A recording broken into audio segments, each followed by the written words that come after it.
Stay tuned because next up we'll have David Charles Allen, Village Properties Realtor and host of The Hop.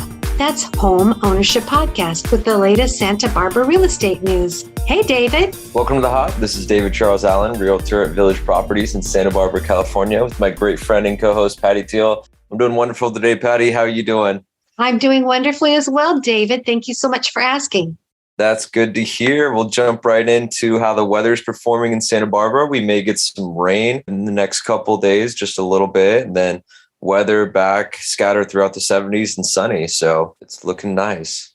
Yes, that sounds beautiful. 70s is pretty perfect. Pretty nice. You can't beat that. And then in terms of some surf, we've had a slow period of surf these last couple of weeks. May get a little fun swell tomorrow, but we'll see how it turns out. So do you go online and look at the video of the surf before you head out? You know, they used to have like some free cameras that you could see online from Surfline, and now they want you just to make an account to see the free cameras. So I'm against that, and I'm definitely not going to pay to go see video. So I'll either drive by or I'll just look at the buoys and do it the old-fashioned way. That's smart, David, especially since you're so close there up on the mesa. Yeah, and then the old-fashioned way too, you can get a good prediction just gauging what the surf's doing based on how the buoys are acting in the water. So right.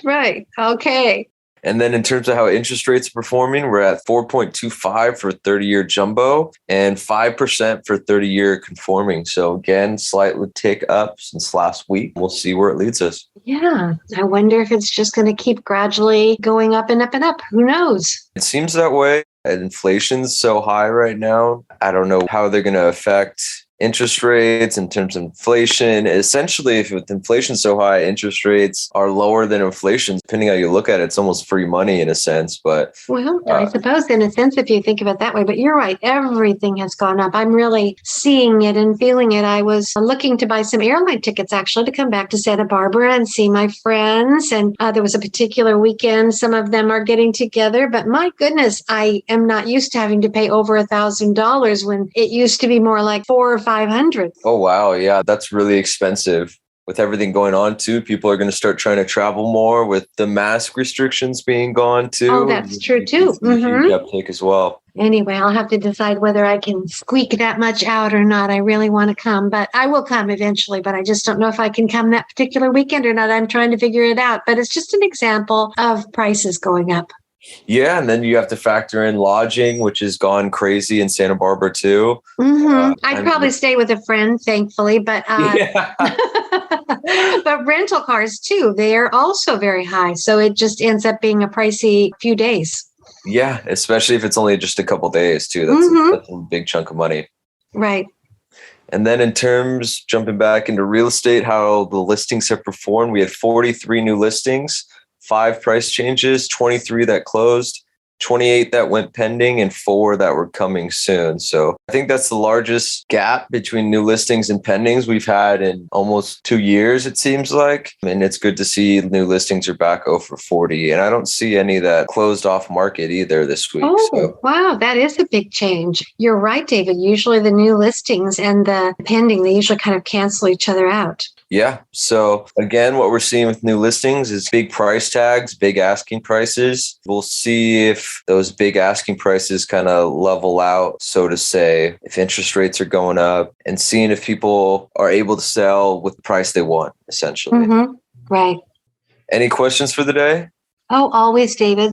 I was wondering about people who purchase a home with the intent of renting it out for short-term rentals, whether it be Airbnb or one of the other ones. Is that something that the realtor can help you look into? Because is it allowed only in certain areas? How does that work? Well, again, it goes back to the topic we talked about in the past about not getting too involved in those kind of situations. You have to give them the information for them to do their own due diligence. Otherwise, if something were to come up, they're going to say, hey, well, the realtor told me I could do short-term rentals and now I'm having problems with the city. I wouldn't have bought this place if I knew that. Again, it gets back into a liability issue. So In terms of Santa Barbara, there is like a no short-term rental kind of stigma within the city. They're very against it, so to say. And there's been a lawsuit for I feel like 5 years now between City of Santa Barbara and the Coastal Commission. And the Coastal Commission believes you should be able to allow short-term rentals in the coastal zone. Santa Barbara still doesn't think so. Santa Barbara keeps losing their appeal process with the Coastal Commission. So essentially, there's a gray area where you can technically do short-term rentals within the coastal zone and get away with it, but you can't really apply for a permit with the city because they won't give you one. So it's kind of like a really gray area. You can't do it for certain, but you can't really get in trouble if you do it unless the neighbors kind of get on you and complain to the city, then that's a huge problem. It's a tricky kind of place, but I know people that are doing it within the coastal zone and they're making a lot of money. Right. It is tricky. The subject caught my attention because out here, and I'm in the Fort Myers, Naples area, a lady that I know bought a home in Marco Island, which is either part of Naples or you just drive over a bridge and you're in Marco Island. And she thought she could do these short-term rentals and she found out it's not zoned for that. So it just made me think, boy, that's an important thing to find out ahead of time. Yeah, and that could be a situation where maybe the agent told them, oh, this would be a great short-term rental. And now she can go back and say there can be a problem with that too. Right. And she's really one of the people who works in another part of the country in the summertime. So otherwise it will just sit vacant and it would really cut into her financial situation. Yeah. And if she was told that you could do it there and then she found out she couldn't, that's a huge problem. So again, that goes back on whoever told her that that could be an option.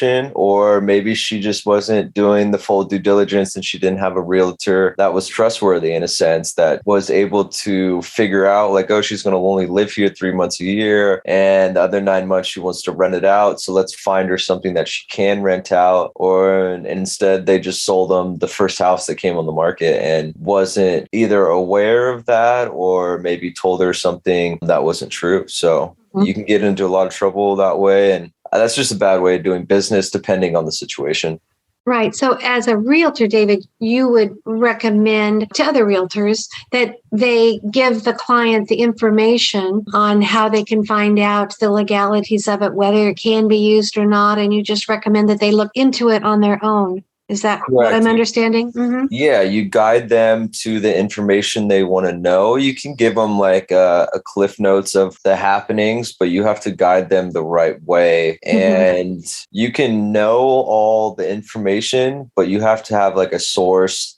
So it's even nice if you prepare ahead of time and know these different factors and have a worksheet already written up. So you have this worksheet of you can go to the town hall, there's zoning information here, this is the stipulations. And then you don't have to do it every time. So you're kind of the expert in that realm as well. Right. That would be very helpful.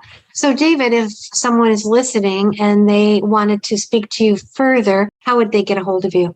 Yeah, my number is 805-617-9311. And my email is david@davidcharlesallen.com. If you want to look up more about me, website's www.davidcharlesallen.com as well. Oh, well, thank you, David. And can't leave today without hearing about the fur babies at home. How's everybody doing? Everyone's doing great. We got a little window shelving for Mango. So you kind of stick it to the glass and it's a couple little shelves that they can sleep on. And that's his new spot. He just sits there. Whenever he's not out and about, he's sleeping on that thing. Oh, that's so cute. I should get one for my dog, but I'm afraid he might be too big and break it. But they love to be up on the lounge chair so they can peek out the window, even through the blinds. They like to see what's going on in the neighborhood. Right? Yes. Yeah.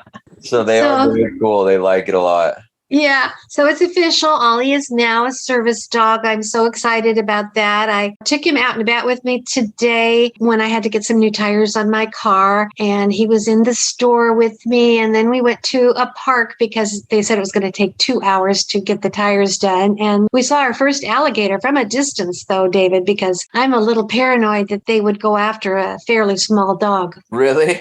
Yes. I'm actually just kind of paranoid about alligators in general. kind of is too bad because there's all these beautiful places to hike, but people hike right around the alligators. I mean, there'll be one on the trail and they'll walk around it. And that just scares me way too much. I would never do it with my dog. And I don't even think I'd even do it myself. So I think maybe, I don't know, Captain Hook. I'm not sure if that was an alligator or a crocodile, but either way, it stuck with me and it just scares the bejesus out of me. I think once you live around it, you adapt to your environment. So being a newcomer with all these alligators, it's like, yeah, I think I'm going to not do that. So you're exactly right. They're so nonchalant about it. Oh, I'm hiking and saw this one-eyed alligator named Joe. You know, they're just like it's the family pet or something. Yeah, I don't think they're really attracted to you too much and they're not going to come out and get you. But if you rile them up, if a small dog goes up without a leash and starts barking at them, maybe they'll be like, all right, I don't want to mess with you. They probably sense my fear. I'm petrified. So yeah, they're probably in their own realm of whatever they're doing.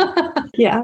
Anyway, well, David, this was really good information. Thank you so much for providing it. It's interesting to watch those interest rates just kind of slowly rise week after week and inflation. And we'll just see where this all ends up later this year. Yeah, we'll see where it goes. Prices continuing to go up. Bidding wars are still happening. I think the most attractive thing right now in Santa Barbara is something that has a view and is remodeled. We're seeing just crazy bidding wars. Anything remodeled too right now is just seeing an insane amount of people paying over asking price. So wow, I guess people just want to go in and have things already done for them. Yeah, and there's a lot of flippers that have been done really successfully over these last 2 years where they're reaping the benefits of this market, so to say. It's funny though, you can tell which flipper did which house because they look exactly the same as the one they did before. That is funny. I've seen this house before. Yes. Yeah. A different layout, same finishes, same everything. Every house is going to look the same. If it keeps going this way. Right. Oh my goodness. Oh, well, David, thank you so very much. I look forward to the news next week. All right, Patty, let's give it a go next week. All right. Bye. Bye.